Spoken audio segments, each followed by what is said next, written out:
Bismillahirrahmanirrahim. Assalamualaikum warahmatullahi taala wabarakatuh. Kita sambung lagi perbincangan berkenaan dengan 5 minda CEO. Tuan-tuan dan puan-puan, sekarang kita berada di penghujung tahun.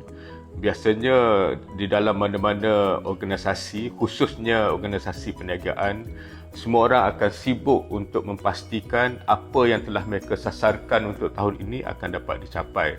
Jadi apakah yang menjadi fokus kepada CEO di dalam peringkat sebegini?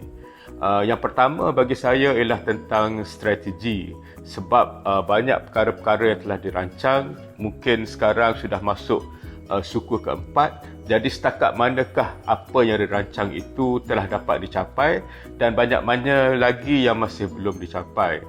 Sekiranya perniagaan menilai pencapaian strategi berdasarkan mungkin setiap suku tahun, maknanya pada suku ketiga mereka sudah boleh agak setakat mana perancangan yang telah ditetapkan akan dapat dicapai, dan tahun suku keempat ini merupakan pusingan terakhir untuk kita mencapai sebanyak mungkin sasaran yang telah ditetapkan. Jadi CEO akan memastikan bahawa apa yang boleh diselesaikan akan diselesaikan, dan perkara-perkara yang mungkin terpaksa dibawa ke tahun hadapan tidak hanya dibiarkan sebegitu, tapi dicari sebab mengapa sasaran tidak dicapai, dan mungkin pembaharuan akan dapat dilaksanakan di tahun hadapan. Di dalam masa yang sama, mungkin di masa menetapkan sasaran, banyak andaian-andaian yang telah dibuat yang tidak tepat, ataupun ada perkara-perkara yang tidak terfikir oleh CEO dan kumpulan pengurusan semasa penetapan sasaran tersebut di tahun yang sebelumnya. Jadi mereka harus mempelajari perkara ini, dan untuk perancangan di tahun seterusnya mereka kena mempertingkatkan lagi keupayaan untuk menjangka apa yang akan berlaku di dalam tahun perniagaan yang akan datang. Yang keduanya dari segi sumber manusia, biasanya dalam ketika ini CEO bersama dengan ketua pegawai modal insan akan juga cuba menilai pencapaian setiap kaki tangan yang ada di dalam perniagaan. Ini mungkin bagi tujuan untuk pembayaran bonus, ini mungkin bagi tujuan untuk kenaikan pangkat, dan juga perancangan-perancangan lain seperti perancangan penggantian dan seumpamanya. Jadi bukan sahaja mereka kena menilai prestasi, tapi biasanya apa yang diamalkan, setiap ketua jabatan akan juga berbincang dengan orang-orang yang melaporkan diri kepada mereka tentang pencapaian masing-masing, dan diadakan perbincangan tentang apakah yang telah berlaku dengan baik dan apa yang perlu diperbetulkan lagi. Dan ini juga akan berlangsung di antara CEO dan orang-orang yang melaporkan diri terus kepadanya, seperti ketua pegawai keuangan, ketua pegawai modal insan, ketua pegawai operasi dan lain-lain pengurusan kanan yang ada di dalam perniagaan.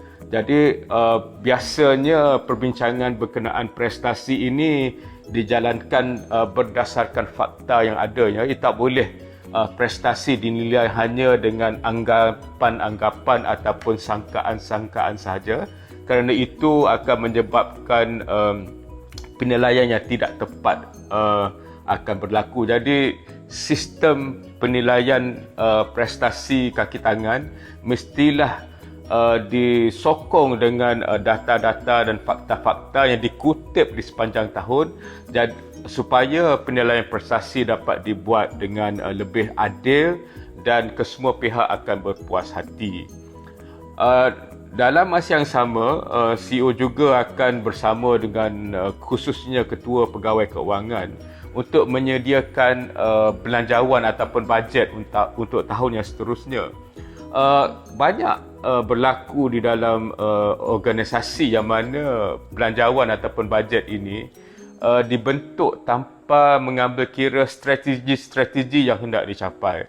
Jadi mungkin di peringkat perniagaan ataupun di peringkat operasi, setiap ketua fungsi yang ada perancangan masing-masing, tetapi belanjawan yang dibentuk oleh pihak keuangan tidak mengambil kira perkara-perkara penting yang mungkin akan memberi kesan kepada prestasi organisasi di masa akan datang. Jadi kaedah penyediaan belanjawan yang betul ialah yang pertamanya perlu diadakan strategi dahulu.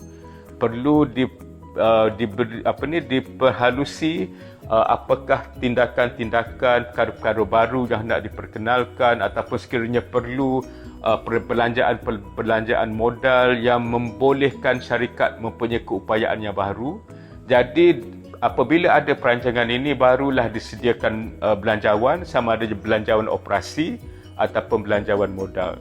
Jadi sekiranya ini tidak berlaku, dikhawatiri belanjawan yang disediakan itu tidak akan menyokong strategi perniagaan. Jadi ini akan menyulitkan pegawai-pegawai kanan dan juga pengurus-pengurus untuk menjalankan fungsi masing-masing berdasarkan perancangan yang telah mereka buat. Dalam banyak organisasi, setiap tahun diadakan perbincangan untuk mewujudkan pelan perniagaan yang merangkumi kesemua strategi ini, dan apabila pelan perniagaan ini sudah siap, barulah belanjawan ataupun bajet disediakan, dan dua perkara ini mestilah beriringan dan sokong menyokong di antara satu sama lain. Di dalam perkara yang lain-lain, CEO juga akan cuba melihat pembaharuan dari segi operasi misalnya yang dapat menjadikan perniagaan lebih lancar, lebih efisien, menggunakan sumber yang kurang, dan ini akan dapat mempertingkatkan prestasi syarikat. Dan oleh kerana ini memang di hujung tahun, sekurang-kurangnya CEO sudah dapat menganggarkan prestasi keuangan apabila akaun ditutup di akhir tahun nanti. Jadi berdasarkan 3 suku tahun yang pertama dengan unjuran-unjuran yang ada di dalam suku tahun yang terakhir, prestasi keuangan perniagaan juga boleh dijangka, dan sekiranya ada lagi peluang untuk memperbaiki lagi prestasi keuangan ini, inilah masanya langkah-langkah jangka pendek boleh dilaksanakan untuk memastikan prestasi keuangan perniagaan mencapai sasaran ataupun lebih baik daripada sasaran. Jadi tuan-tuan dan puan-puan, kita sedang berada di ketika yang mana ekonomi masih lagi dalam proses untuk dipulihkan oleh sebab COVID-19, dan juga bagaimana COVID-19 memberi kesan kepada ekonomi di tahun hadapan masih lagi menjadi satu tanda tanya yang besar. Jadi seorang CEO sudah tentunya akan memikirkan perkara-perkara ini, dan di dalam setiap perancangan yang dia buat bersama dengan ahli pasukannya, mereka tentunya akan mempunyai rancangan-rancangan yang boleh dilaksanakan sekiranya terjadi penularan wabak seperti yang telah kita alami semenjak 2 tahun yang lalu. Jadi di akhir tahun ini, seorang CEO akan memberi fokus pada perkara-perkara yang saya bincangkan tadi. Mungkin bagi setengah-setengah perniagaan ada lagi perkara-perkara penting yang mereka kena perhatikan. Tapi di akhir tahun ini biasanya 2 perkara yang ditumpukan. Yang pertama ialah untuk mencapai sasaran, untuk memperbaiki kedudukan keuangan, memperkemaskan apa yang ada, dan masa ini juga diguna untuk merancang untuk tahun yang kehadapan. Perlu ada perancangan perniagaan yang mantap, dan daripada situlah dibentuk bajet, dan juga daripada pelan perniagaan itu juga dikenal pasti indikator-indikator pencapaian yang akan menjadi petunjuk kepada pencapaian organisasi dan juga kaki tangan untuk tahun yang kehadapan. Jadi saya harap perbincangan hari ini dapat memberi gambaran tentang minda seorang CEO di dalam ketika ini hampir tutup tahun kewangan, dan saya berharap ini akan dapat membantu tuan-tuan dan puan-puan untuk menjalankan tanggungjawab masing-masing dengan lebih berkesan. Sekian, wabillahi taufiq wal hidayah. Assalamualaikum warahmatullahi taala wabarakatuh.